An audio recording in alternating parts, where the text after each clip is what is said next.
నమస్తే. ఇన్నాళ్ళు నన్ను సపోర్ట్ చేస్తూ, ఎంకరేజ్ చేస్తూ మీ ప్రేమని నాకు అందిస్తున్న ప్రతి ఒక్కరికి కృతజ్ఞతలు. అలాగే ఈ వీడియో కూడా ఖచ్చితంగా మీకు ఉపయోగపడుతుంది. లైక్, షేర్ అండ్ సబ్స్క్రైబ్ చేసి మీ సపోర్ట్‌ని నాకు అందించండి. అలాగే ఈ వీడియో పట్ల మీకున్న అభిప్రాయాన్ని కామెంట్ సెక్షన్‌లో కామెంట్ చేసి తెలియజేయండి. ఇప్పుడు వీడియోని చూద్దాం. నమస్తే. Welcome to our channel. నేను పద్మిని.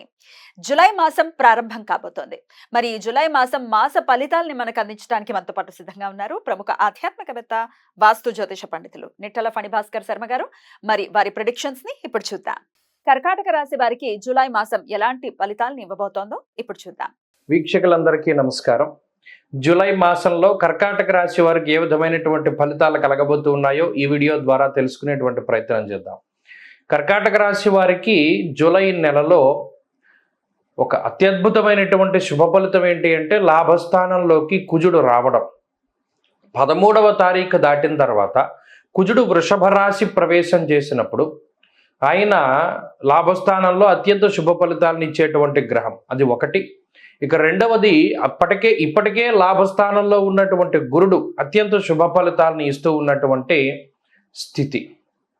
ఈ రెండు వాటితో పాటు బుధ శుక్ర చంద్రుల యొక్క స్థితిగతులు కూడా ఈ రాశి వారికి అనుకూలంగా ఉన్నాయి. అయితే రవిగ్రహం ప్రధానంగా కర్కాటక రాశి వారికి ప్రతికూలంగా ఉన్నారు.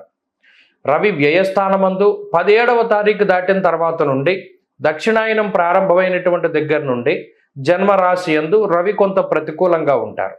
ఎప్పుడైతే ఈ మాసంలో రవి ప్రతికూలంగా ఉన్నారో ఆత్మశత్రుత్సాహ వనపర్వతాది పితృకారకుడు సూర్యుడు కాబట్టి, ఆత్మకారకుడు సూర్యుడు కాబట్టి, ఉత్సాహానికి కారకుడు కాబట్టి కొంత నీరసంగా ఉన్నట్టు ఉంటుంది పరిస్థితి. అంటే ఎప్పుడు చూసినా కూడా ఏదో పరాకుగా ఉండడం, అంత ఉత్సాహంగా లేకపోవడం, ఆత్మవిశ్వాసం అనేటువంటిది కొంత తక్కువగా ఉండడం, ప్రతి చిన్న విషయానికి అతిగా భయపడుతూ ఉండడం లాంటి ఫలితాలని సాధారణంగా రవి ఇస్తారు. దీనికి అనగా రవి ఇచ్చేటువంటి ప్రతికూలతలకి శని అష్టమంలో ఉండేటువంటి స్థితి కూడా కొంత బలంగా మారుతుంది. అనగా అష్టమంలో శనేశ్వరుడు కూడా ఇదే రకమైనటువంటి ఫలితం. కొంత నిస్సత్వ, అలాగే అధికమైనటువంటి కోపం, చిరాకు, పరాకు ఇవన్నీ కూడా అధికంగా ఉంటాయి. అయితే ఈ గ్రహాలను కనుక మనం పరిశీలన చేసి ఈ మాసంలో ప్రత్యేకించి కర్కాటక రాశి వారి యొక్క ఆర్థిక పరిస్థితిని చూస్తే ఆర్థికంగా మాత్రం ఈ నెల అనగా జూలై నెల కర్కాటక రాశి వారికి చాలా గొప్ప నెలగా చెప్పవచ్చు. కారణం ఏంటి అంటే లాభస్థానంలోనే గురుడు, లాభస్థానంలోనే కుజుడు. ధైర్యం ఏకాదశగతే కుజే అన్నది శాస్త్రం. యశోవృద్ధిర్ బలం తేజ అంటూ ఉన్నది శాస్త్రం. అనగా లాభము అనగానే మనకి పేరులోనే తెలుస్తూ ఉన్నది. పెట్టినటువంటి పెట్టుబడికి ఆ ఖర్చు తక్కువగా ఉండడం వల్ల మిగిలినటువంటి ధనం ఏదైతే ఉన్నదో, అనగా మనం ఏదైతే కొనుగోలు చేస్తామో దాన్ని ఎక్కువ రేటు అమ్ముకోవడం ద్వారా లేదా ఎక్కువ రేటుకి మనం వాటిని విక్రయించడం ద్వారా మనకి ఎక్కువ లాభం మిగులుతుంది. అలాగే మన చేతికి ఎక్కువ ధనం వచ్చినప్పుడు మన నిత్యావసరాలకి సరిపడిపోయేటువంటి డబ్బుని మనం ఖర్చు పెట్టేగా డబ్బు మిగలడాన్ని లాభం కింద చూడొచ్చు. అయితే ఈ లాభం అనేటువంటిది కేవలం ఆర్థికంగానే కాదు, ఆరోగ్య లాభము, ఐశ్వర్య లాభము, సంతాన లాభము, సౌభాగ్య లాభము, అలాగే ఇంకా చాలా రకాలైనటువంటి లాభాలని మనం పరిశీలనలో పెట్టుకోవచ్చు.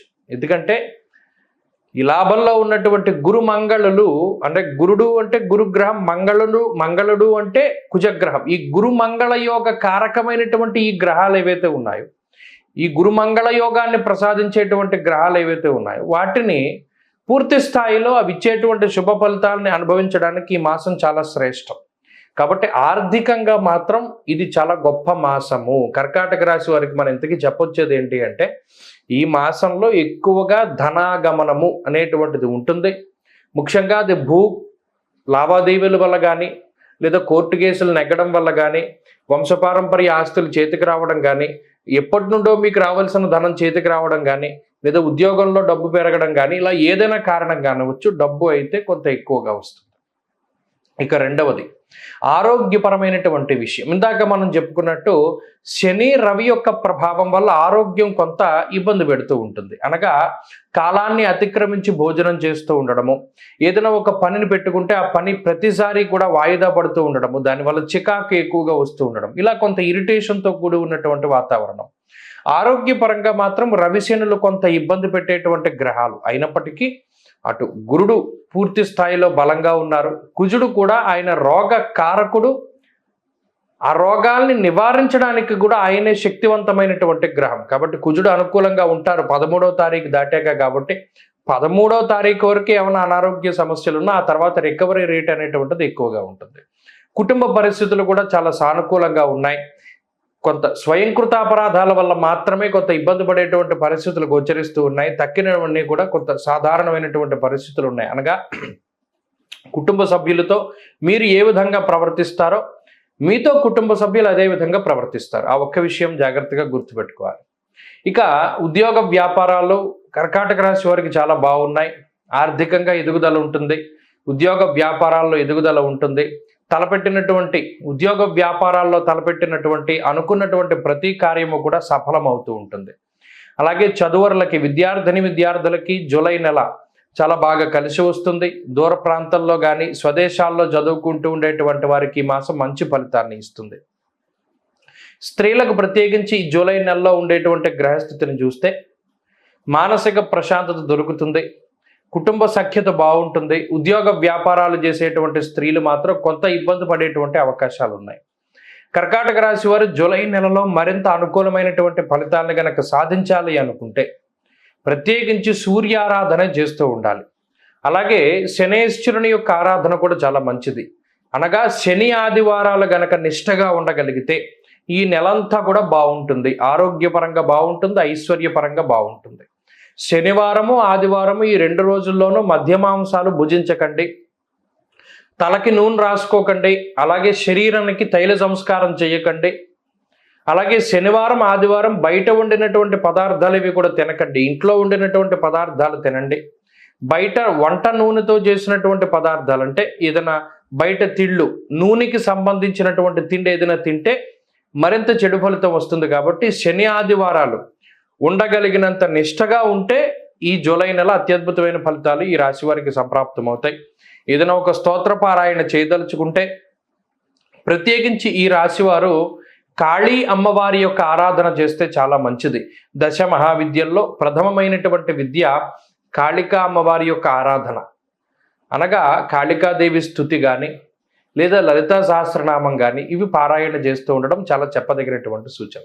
స్పష్టం. ద్వాదశ రాశుల వాళ్ళకి కూడా జూలై మాస ఫలితాలు ఎలా ఉన్నాయో తెలుసుకున్నాం కదా.